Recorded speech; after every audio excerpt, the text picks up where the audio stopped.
Hi everybody, I'm going to try to show you another way to think about balancing equations. I know this is challenging, so try to be patient with yourself because your practice is going to make you better at this. So to balance any equation, we need to remember that the only thing we can do is add coefficients, the numbers that go out front of the compounds. We can never ever change any of the subscripts, the numbers below, because they tell us information about chemical bonds. For example, if we think just about the water molecule for a moment involved in the product side of this chemical equation, we know that a water molecule is two hydrogens and one oxygen, right? So if we think about the ingredients in this way, it might make it a little easier.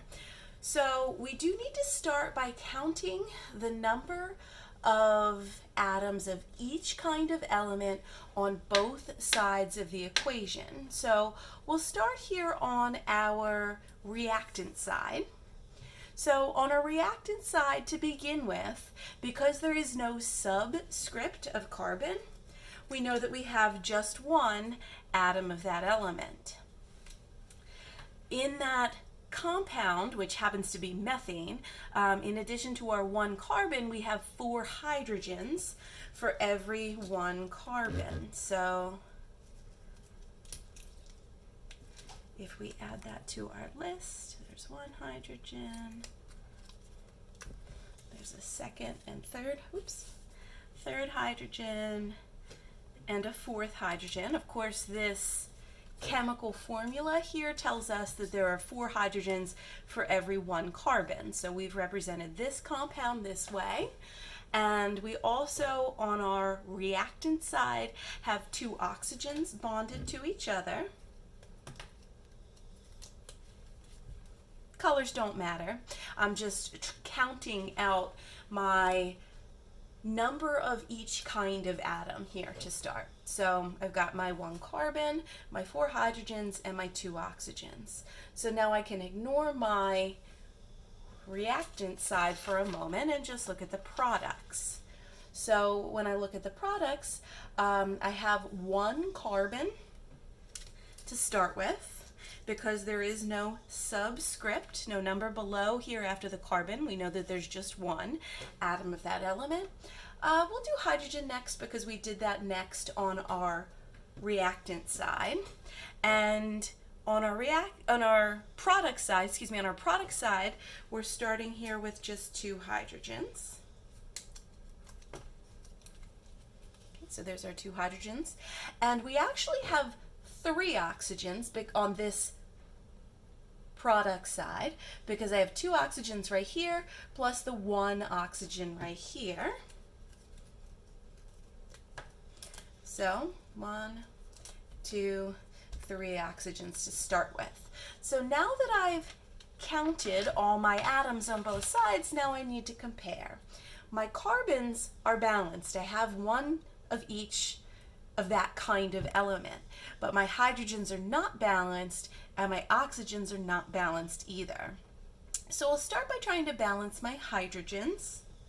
So I need to have this balanced, I would need to have 2 more hydrogens over on this side.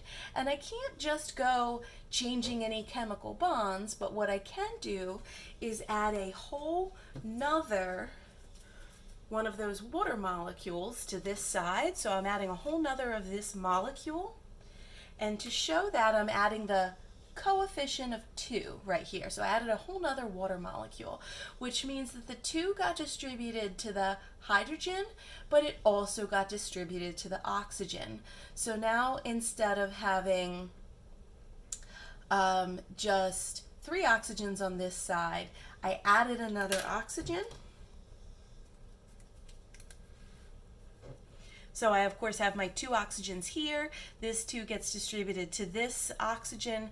That's how I have these other 2 oxygens. So now that my hydrogens are balanced, my oxygens are still not. But I can add another pair of oxygens right here by changing the coefficient, in other words, the number of oxygen molecules it takes to make this reaction happen. And then once I add in my total of 4 oxygen molecules, now I can double check that everything is balanced and I'm all done. These blanks are actually imaginary ones. Just like there is an imaginary subscript of 1 anytime there is no subscript written after any element, in that same way, there's an imaginary coefficient of 1 before any compound or variable for that matter. So if you have any questions or want any more practice with this, you can just send me an email or check out the videos on our Canvas. I hope that helped, and have a beautiful day, everybody. See you soon.